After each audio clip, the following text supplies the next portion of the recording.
नमस्कार विद्यार्थी मित्रांनो, यावर्षी आपण राज्यशास्त्राच्या विषयाच्या अंतर्गत जो अभ्यासक्रम दिलेला आहे त्या अभ्यासक्रमाचा तुम्ही घरीच अभ्यास करायचा आहे। त्या संदर्भातील राज्यशास्त्र 12वी राज्यशास्त्र विषयाचे PDF तुम्हाला व्हॉट्सॲपच्या ग्रुपवर पाठवलेले आहे। परंतु त्याचबरोबर या विषयाचा प्रत्यक्ष सुद्धा तुम्हाला अभ्यास करता येणार आहे।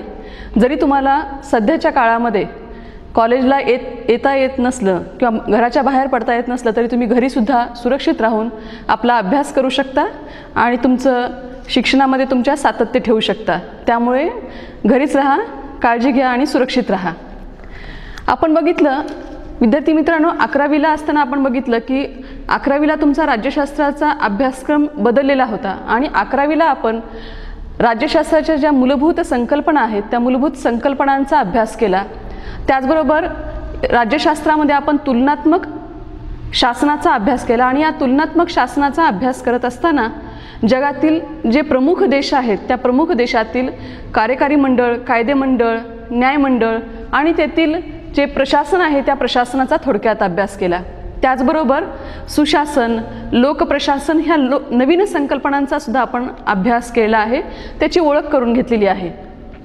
आणि 11वीच्याच अभ्यासक्रमात शेवटच्या भागात आपण आंतरराष्ट्रीय संबंधाच्या अभ्यासक्रमाच्या अंतर्गत 1945 ते 90 या कालावधीतील वेगवेगळ्या घटनांचा अभ्यास केला।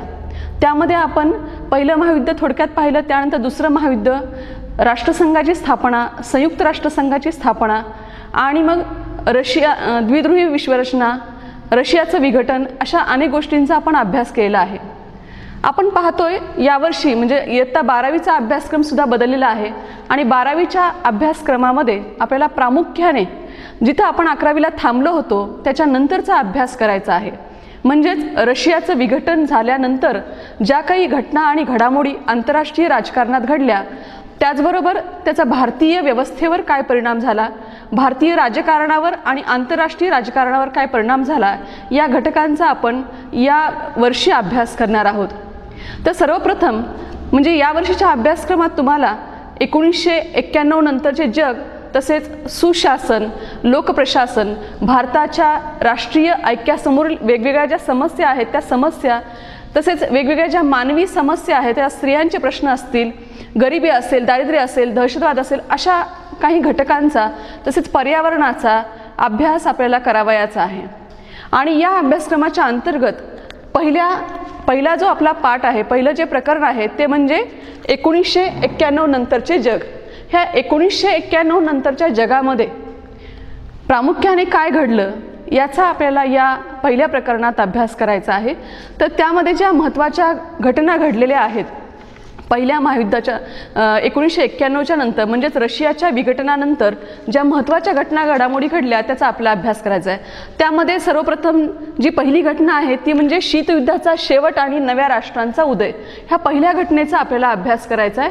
तसेच त्यानंतर एकध्रुवीयतेचा उदय, आंतरराष्ट्रीय राजकारणात जी एकध्रुवीयता निर्माण झाली, एकध्रुव असलेली आंतरराष्ट्रीय व्यवस्था निर्माण झाली, त्याचा आपल्याला अभ्यास करायचा आहे। तसेच मानवी हक्क आणि मानवतावादी हस्तक्षेप या घटकाचा आपण अभ्यास करणार आहोत।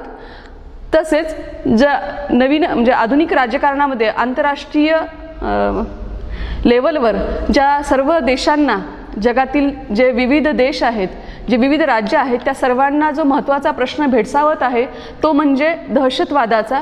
त्या दहशतवादाच्या समस्येचा सुद्धा आपल्याला यावर्षी अभ्यास करायचा आहे। आणि जी 1991 नंतरची जी महत्त्वाची घटना घडली ती म्हणजे बहुध्रुवीयता, म्हणजे अनेक केंद्र असलेली आंतरराष्ट्रीय व्यवस्था आणि प्रादेशिक वाद। जगातील जे वेगवेगळे देश आर्थिक सहकार्यासाठी, प्रादेशिक सहकार्यासाठी किंवा वैज्ञानिक सहकार्यासाठी असेल, संशोधनासाठी असेल, व्यापारासाठी असेल, वेगवेगळ्या कारणासाठी एकत्र येत आहेत, त्या प्रादेशिक वादाचा आणि त्यामुळे निर्माण झालेल्या ज्या वेगवेगळ्या आंतरराष्ट्रीय संघटना आहेत, ज्या सहकार्याच्या आधारावर निर्माण झालेल्या आंतरराष्ट्रीय संघटना आहेत, त्या संघटनांचा आपण यावर्षी आणि या टॉपिकमध्ये अभ्यास करणार आहोत। तर सर्वप्रथम आपण पहिली जर घटना आहे शीतयुद्धाच्या समाप्तीनंतर म्हणजे जेव्हा रशियाचं विघटन झालं, त्या विघटनाच्या नंतर जी पहिली महत्त्वाची घटना मानली जाते ती म्हणजे शीतयुद्धाचा शेवट आणि नव्या राष्ट्रांचा उदय होय. मग त्याआधी आपल्याला शीतयुद्ध म्हणजे काय हे पाहावे लागेल.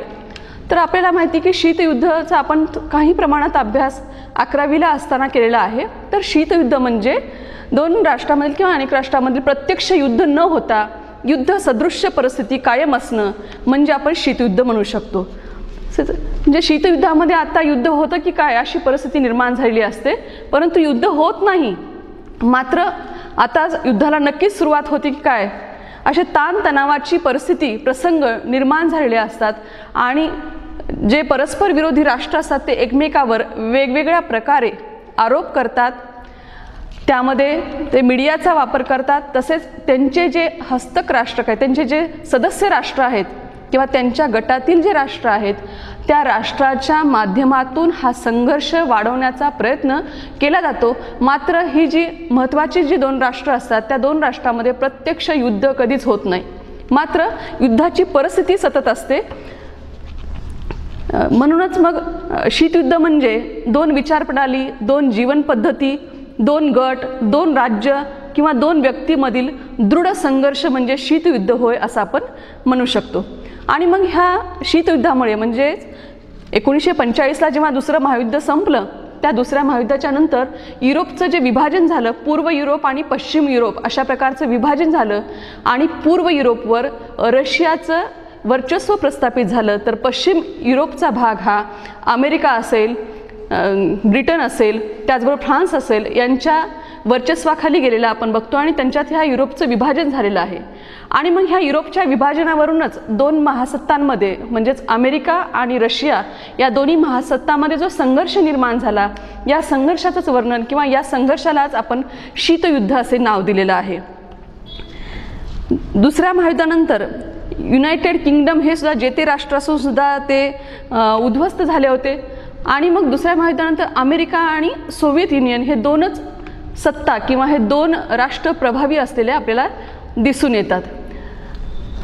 आणि हे जे शीतयुद्ध होतं ते शीतयुद्ध फक्त लष्करी स्वरूपाचंच होतं असं नाही, तर या शीतयुद्धाला राजकीय स्वरूपसुद्धा प्राप्त होते किंवा राजकीय पैलू होता म्हणजे विचारसरणीचा पैलू होता. त्याचबरोबर जे हे असेल अर्थव्यवस्था असेल त्या अर्थव्यवस्थेचा पैलू होता. तसेच सुरक्षेच्या दृष्टिकोनातून सुद्धा जगाचं विभाजन इथे झालेलं आपल्याला दिसून येतं. जसं की सोव्हिएत युनियन जे आहे त्या सोव्हिएत युनियनने सोव्हिएत रशियाने आपण बघतो की साम्यवादाचा स्वीकार केलेला आपल्याला दिसून येतो. साम्यवाद आणि समाजवादाचा स्वीकार केलेला दिसून येतो. या उलट अमेरिकेचा जो गट आहे किंवा अमेरिका जो आहे तो उदारमतवादी लोकशाहीचा पुरस्कर्ता असलेला देश आहे आणि त्याच्या सदस्य राष्ट्रांनी सुद्धा मुख्यतः बहुतांश प्रमाणात अशा प्रकारची उदारमतवादी लोकशाहीचा स्वीकार केलेला आपल्याला दिसून येतो. या उलट सोव्हिएत युनियनमध्ये आपण बघतोय की तिथले जे सदस्य राष्ट्र आहेत आणि सोव्हिएत युनियनमध्ये सुद्धा साम्यवादाचा प्रसार किंवा साम्यवादाचा स्वीकार केला दिसतो. साम्यवादी व्यवस्था स्वीकारलेली आहे. अमेरिकेमध्ये भांडवलशाही व्यवस्था आहे तर सोव्हिएत युनियनमध्ये समाजवादी अर्थव्यवस्था आहे. अशा प्रकारचा परस्पर विरोधी अशी विचारसरणी असलेले हे दोन्ही देश आहेत आणि या दोन्ही देशांमध्ये विचारसरणीचा संघर्ष आहे, अर्थव्यवस्थेचा संघर्ष आहे, सुरक्षेच्या कारणावरून सुद्धा संघर्ष आहे. सुरक्षेच्या कारणावरून सुद्धा अमेरिकेने सुद्धा जगातील अनेक सदस्य राष्ट्रांना आपल्याकडे घेतलेला आहे आणि त्याचे लष्करी करार केलेले आहेत, लष्करी गट स्थापन केले आहेत. नाटो, सेंटो असे हे जे लष्करी करार आणि हे जे गट निर्माण केले ते अमेरिकेने तयार केले. त्याचबरोबर सोव्हिएत युनियनने सुद्धा याला शह देण्यासाठी वारसा नावाचा एक लष्करी करार गट तयार केला. म्हणजेच हे जे शीतयुद्ध होतं हे याचे स्वरूप विचारप्रणालीचं सुद्धा आहे, त्याला आर्थिक आहे आणि सुरक्षेच्या दृष्टिकोनातून सुद्धा जगाचं विभाजन दोन गटामध्ये झालेलं आपल्याला दिसून येतो. आणि सतत या भांडवलशाही राष्ट्रांमध्ये आणि साम्यवादी राष्ट्रांमध्ये कुठेतरी परस्पर वर्चस्व करण्याची वृत्ती आपल्याला दिसून येते आणि त्यामधून शीतयुद्धाची वाढ झालेली आहे आपल्याला दिसतं. शीतयुद्धाचे अनेक घटक आहेत. शीतयुद्धामुळे आपण बघतो की जगाची विभागणी झाली, जगामधले जे संघर्ष होते ते मोठ्या प्रमाणात चिघळले. काश्मीर हे त्याचं एक महत्त्वाचं उदाहरण आहे. शीतयुद्धाच्या काळातच हा काश्मीरचा प्रश्न चिघळलेला आहे आणि आजही तो प्रश्न म्हणावा तितकासा आणखी पूर्णपणे सुटला आहे असं वाटत नाही. म्हणून शीतयुद्ध ह्या शीतयुद्धाचा शेवट आणि नव्या राष्ट्रांचा उदय या मुद्द्यामध्ये आपल्याला शीतयुद्ध म्हणजे काय आपण बघितलं. त्यानंतर आपण बघतोय द्विध्रुवीय विश्वरचना. आत्ताच मी सांगितल्याप्रमाणे शीतयुद्धामुळे जगाची विभागणी 2 गटामध्ये झाली. पहिल्यांदा आपल्याला बघावं लागेल द्विध्रुवीय विश्वरचना म्हणजे काय. तर द्विध्रुवीय विश्वरचना म्हणजे ज्या विश्वरचनेमध्ये किंवा जेव्हा जगामध्ये द्वि म्हणजे 2 ध्रुव 2 केंद्र असलेली विश्वरचना असते. 2 केंद्र म्हणजे 2 सत्तेची केंद्र असतात, 2 राज्य प्रमुख असतात. या 2च राष्ट्रांकडे जगाची अधिकांश शक्ती केंद्रित झालेली असते. ह्या 2 राष्ट्रांमध्ये जगातील जे सदस्य अनेक राष्ट्र आहेत त्या सदस्य राष्ट्रांचं विभाजन झालेलं असतं किंवा त्यांचे त्या अंकित गेलेले असतात. अशा व्यवस्थेला आपण द्विध्रुवीय विश्वरचना 2 ध्रुव किंवा 2 केंद्र असलेली विश्वरचना असं आपण म्हणू शकतो. मग शीतयुद्धानंतर द्विध्रुवीय विश्वरचना निर्माण झाली. म्हणजेच एक केंद्र हे अमेरिका या राज्याच्या नेतृत्वाखाली असलेला एक संपूर्ण गट निर्माण झाला आणि दुसरा गट म्हणजे सोव्हिएत युनियनच्या नेतृत्वाखाली असलेला साम्यवादी राष्ट्रांचा गट, असे 2 गट निर्माण झाले. अमेरिका हे जे राष्ट्र आहे त्या भांडवलशाहीचा स्वीकार, त्याचबरोबर उदारमतवादी लोकशाहीचा स्वीकार युरोप आणि अमेरिका खंडातील अनेक देशांनी, जे त्याचबरोबर आशिया खंडातील सुद्धा अनेक देशांनी अमेरिकेच्या भांडवलशाही व्यवस्थेचा स्वीकार केला आपल्याला दिसतो. त्याचबरोबर उदारमतवादी लोकशाहीचा सुद्धा स्वीकार आपल्याला केलेला दिसतो. म्हणून तसेच सोव्हिएत युनियनच्या नेतृत्वाखाली असलेल्या ज्या बहुतांश देश होते त्या बहुतांश देशांनी भांडवलशाही व्यवस्था नाकारून साम्यवादी व्यवस्थेचा स्वीकार, त्याचबरोबर समाजवादी अर्थव्यवस्था स्वीकारलेली आपल्याला दिसून येते. म्हणजे अशा प्रकारचे परस्पर विरोधी विचारसरणी असलेले 2 सत्तेची केंद्र जगामध्ये निर्माण झाली. त्यालाच आपण द्विध्रुवीय विश्वरचना असे म्हणतो. आणि मग ह्या द्विध्रुवीय विश्वरचनेमुळे आपण बघतो की शीतयुद्ध निर्माण झालं. त्या दोन्ही राज्यातला जो परस्पर संघर्ष आहे तो संघर्ष जगात पोहोचला. जे सदस्य राष्ट्र आहेत त्यांच्यामध्ये ताणतणावाचं वातावरण निर्माण झालं. आणि ह्या सगळ्यांमधून आपण बघतो की युरोपचं जे विभाजन झालं होतं ते विभाजन होत असताना जर्मनीचं सुद्धा विभाजन झालं आणि पूर्व जर्मनीवर सोव्हिएत युनियनचा प्रभाव होता किंवा सोव्हिएत युनियनकडे पूर्व जर्मनी हे राष्ट्र गेलं. तर पश्चिम जर्मनीवर अमेरिकेचा आणि त्यांच्या मित्र राष्ट्रांचा त्याच्यावर प्रभाव होता, त्यांचं नेतृत्व होतं. त्यांच्याकडे ते पश्चिम जर्मनी हे राष्ट्र आलं. आणि ह्या दोन्हीच्या ही विभागणी होत असताना बर्लिन ही जी राजधानी आहे जर्मनीची, त्या बर्लिनचं सुद्धा विभाजन झालं आणि पूर्व जर्मनी सोव्हिएत युनियनकडे गेला. तर पश्चिम बर्लिनचा जो भाग आहे त्या पश्चिम बर्लिनचा भाग हा आपण बघतोय की पाश्चिमात्य म्हणजेच ह्या अमेरिकेच्या गटात गेला आहे. आणि ह्या एका शहरामध्ये सोव्हिएत युनियनने एक भिंत उभा केली, सोव्हिएत रशियाने एक भिंत उभा केली, ती बर्लिनची भिंत असं म्हटलं जातं. आणि ह्या बर्लिनच्या भिंतीमुळे तिथल्या जे नागरिक होते त्या नागरिकांच्या अर्धे नागरिक सोव्हिएत युनियनच्या गटामध्ये गेले आणि अर्धे नागरिक अमेरिकेच्या गटामध्ये गेले. मात्र हे जे 1989 मधले तेथील जनतेने जो उठाव केला आणि जनतेने ही भिंत पाडून टाकली, यालाच हा शीतयुद्धाचा महत्त्वाचा एक घटना समजली जाते शीतयुद्धाच्या काळातील. आणि ही बर्लिनची भिंत पडणे म्हणजे शीतयुद्धाचा शेवट आहे असं समजलं जातं. आणि म्हणजे तिथं सोव्हिएत युनियनचं वर्चस्व कमी झालं असा त्याचा अर्थ समजला जातो. म्हणून बर्लिनची भिंत पडणं किंवा शीतयुद्धाचा शेवट याला एक महत्त्वाची घटना आंतरराष्ट्रीय राजकारणातील म्हटली जाते. आणि त्यानंतर आपल्याला शीतयुद्धाचा शेवट झाला असला तरी शीतयुद्धाच्या समाप्तीची कारणे कोणती आहे त्याचं आपल्याला बघायचं आहे. शीतयुद्धाचं समाप्ती कशामुळे झाली, शीतयुद्ध का संपलं किंवा हे लोकांनी त्याला का नंतर प्रतिक्रिया दिली किंवा रिस्पॉन्स दिला नाही हे आपल्याला बघावं लागतं. कारण शीतयुद्धामुळे जगामध्ये जीवघेणी शस्त्रास्त्र स्पर्धा निर्माण झालेली होती.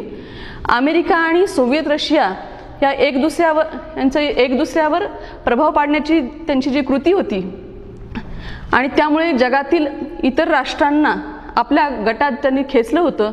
त्यामुळे विकसनशील राष्ट्रावर अन्याय झालेला होता. सोव्हिएत रशिया आणि अमेरिका यांच्या संरक्षण खर्च वाढत गेला व जपान, सिंगापूर, थायलंड, मलेशिया यासारखी जी राष्ट्र होती ती त्याच काळामध्ये ह्या राष्ट्रांनी आपला आर्थिक विकास करून घेतला आणि शीतयुद्धामध्ये आपले जे सदस्य राष्ट्र आहेत, आपल्या गटात असलेल्या सदस्य राष्ट्रांना मदत करता करता रशियाची अर्थव्यवस्था कोलमडून गेलेली आपल्याला दिसून येतं.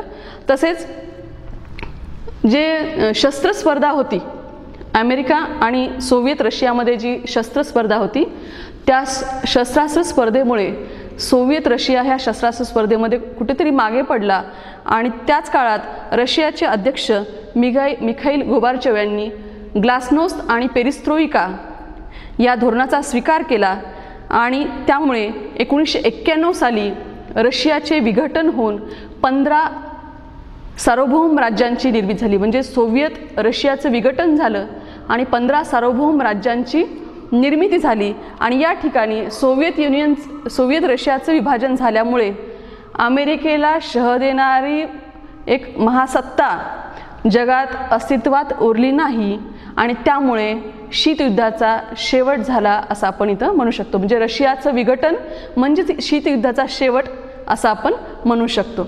म्हणजेच सोव्हिएत रशियापासून 15 सार्वभौम राष्ट्रे निर्माण झाली आणि या ठिकाणी शीतयुद्धाचा शेवट झाला असं आपण म्हणतो. मग ह्या शीतयुद्धाच्या शेवटामुळे म्हणजेच सोव्हिएत रशियाचं जे विघटन झालं त्या विघटनामुळे नवीन राष्ट्र उदयाला आली. ती एक ह्या आंतरराष्ट्रीय राजकारणातील महत्त्वाची घटना समजली जाते. ह्या सोव्हिएत युनियनच्या विघटनामुळे द्विध्रुवीयता नष्ट झाली आणि अमेरिकेच्या खालील एकध्रुवीय व्यवस्थेचा उदय झाला.